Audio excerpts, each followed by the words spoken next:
বাবা, আমি মানুষের মাংস খেতে চাই। একটি ছোট্ট শকুন তার বাবাকে বলে বসল। বাবা শকুন বলল, ঠিক আছে, সন্ধ্যার পর নিয়ে আসব। সন্ধ্যা হলে সে উড়ে গিয়ে এক টুকরো শূকরের মাংস এনে বাসায় রাখল। ছানা বলল, এটা তো শূকরের মাংস, আমি তো মানুষের মাংস চাই।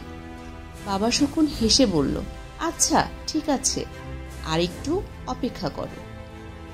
পরে আবার সে উড়াল দিল। এবার এক মৃত গরুর মাংস এনে ছানার সামনে রাখল।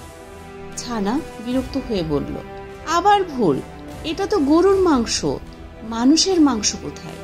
বুঝে শুনে এবার শকুন দুটি মাংসের টুকরো মুখে করে উড়ে গেল। একটি টুকরোকে একটি মসজিদের পাশে আর অন্য টুকরোকে মন্দিরের পাশে ফেলে দিয়ে চলে এলো। কিছুক্ষণের মধ্যেই শুরু হলো বিশৃঙ্খলা।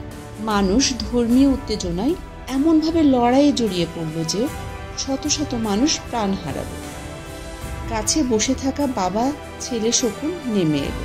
এবার তারা সত্যিকারের মানুষের মাংস খেতে লাগলো। ছানা অবাক হয়ে জিজ্ঞেস করল, বাবা, এত মানুষের মৃতদেহ কোথা থেকে এলো?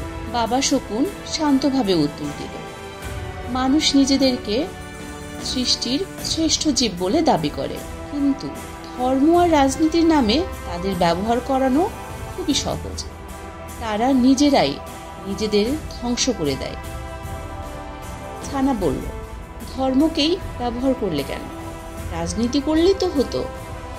বাবা হেসে বলল, রাজনীতির সময় নাই, ধীরে ধীরে আগুন ছড়ায়, কিন্তু ধর্ম সেটা আবেগের জায়গা, এক চিমটি ছিটালেই বিস্ফোরণ ঘটে।